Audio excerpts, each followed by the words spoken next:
নমস্কার বন্ধুরা, সবাই কেমন আছো? এই দেখো আমি আজকে কি বানিয়ে নিয়েছি। আজকে আমি বানিয়েছি crispy chilli baby corn. Crispy chilli baby corn বানানোর জন্য এখানে নিয়ে নিয়েছি জলটা ফুটে উঠলে দিয়ে দিয়েছি বেবিকর্নগুলো। এটাকে আমি ছোটো ছোটো করে টুকরো করে নিয়েছি আর সেটাকে 2 মিনিট মতো ভাপিয়ে এটাকে আমি জলটাকে ছেঁকে নিলাম। আর এদিকে 2 চামচ ময়দা, 2 চামচ কর্নফ্লাওয়ার আর 2 চামচ চালের গুঁড়ো দিয়ে দিয়েছি, গোলমরিচ গুঁড়ো, নুন দিয়ে আমি এটাকে ভালো করে মিশিয়ে নেব। আর মিশিয়ে নেওয়ার পরে ওই বেবিকর্নগুলো এই ময়দার মধ্যে, মানে ময়দা, চালের গুঁড়ো আর কর্নফ্লাওয়ারের মিশ্রণের মধ্যে দিয়ে ভালো করে গায়ে মাখিয়ে নেব।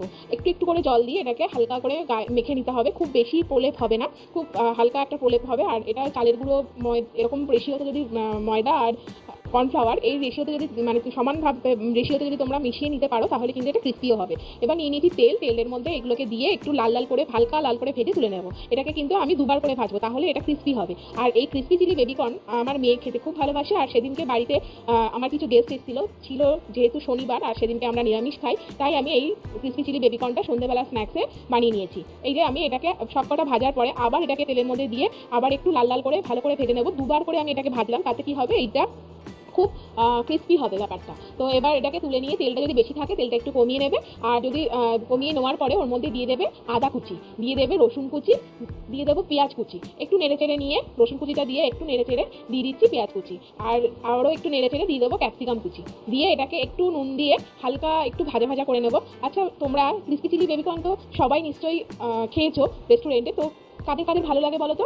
যদি ভালো লাগে তাহলে তোমরা এভাবে কিন্তু বাড়িতে বানিয়ে খেতে পারো। এটা কিন্তু একদম রেস্টুরেন্টের মতোই খেতে লাগে। আমি একদম রেস্টুরেন্টের যে রেসিপিটা সেটাই তোমাদেরকে বাড়িতে কিভাবে বানাবে সেই রেসিপিটা তোমাদের সাথে শেয়ার করছি। এবার একটা বালতি নিয়ে নিয়েছি, তার মধ্যে 1 টেবিল চামচ পরিমাণ চিলি সস, 1 টেবিল চামচ পরিমাণ নিয়ে দিয়েছি ভিনিগার, 2 টেবিল চামচ পরিমাণ দিয়ে দিয়েছি 2 থেকে 3 টেবিল চামচ মতো দিয়ে দিয়েছি টমেটো সস, দিয়ে দিচ্ছি 1 টেবিল চামচ পরিমাণ সয়া সস। দিয়ে এটা একটা পেস্ট বানিয়ে নিয়েছি। দিয়ে এই যে পেঁয়াজ আর ক্যাপসিকামটা মানে যে তেলের মধ্যে যে নাড়ছিলাম ওর মধ্যেই দিয়ে দিলাম একটু কাঁচা লঙ্কা কুচি। কাঁচা লঙ্কা তো দিতেই হবে, ক্রিসপি চিলি বেবিকর্ন, চিলি না দিলে কি করে হবে বলো? আচ্ছা, তোমরা এখানে একটা কাজ করতে পারো, গ্রিন চিলি সসের বদলে রেড চিলি সস বা একটু চিলি অয়েলও ব্যবহার করতে পারো, সেটাও খেতে খুব ভালো লাগবে। তো একটু ভাজা ভাজা করে নিয়ে এর মধ্যে দিয়ে দেবো একটু পেঁয়াজ পাতা দিয়েও একটু ভাজা ভাজা করে ওই সসটা আমি দিয়ে দিচ্ছি। দেওয়ার পরে একটু নেড়ে চেড়ে এর মধ্যে দিয়ে দেবো ওই যে বাটিটার মধ্যে আমি সসটা গুলেছিলাম ওই বাটিতেই একটু কর্নফ্লাওয়ার নিয়ে একটু জল দিয়ে গুলে নেবো। দিয়ে আমি ওটাকেও এর মধ্যে দিয়ে দেবো।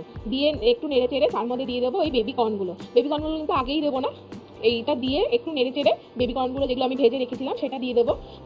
দিয়ে একটু নেড়ে চেড়ে নামিয়ে একটু ওপর দিয়ে সাদা তিল ছড়িয়ে পরিবেশন করবো আমাদের ক্রিস্পি চিলি বেবিকর্ন। খেতে কিন্তু দুর্দান্ত হয়েছিল। আর এটা কিন্তু একদম রেস্টুরেন্টের মতোই আমি রান্নাটা করেছি। তোমরা এরকমভাবে বানিয়ে দেখতে পারো, তোমাদেরও ভীষণ ভালো লাগবে। যদি ভালো লাগে লাইক কমেন্ট করো আর শেয়ার করো। সবাই ভালো থেকো, সুস্থ থেকো আর সঙ্গে থেকো। দেখতে থেকো পাঠশালা রাঁধুনি। টাটা।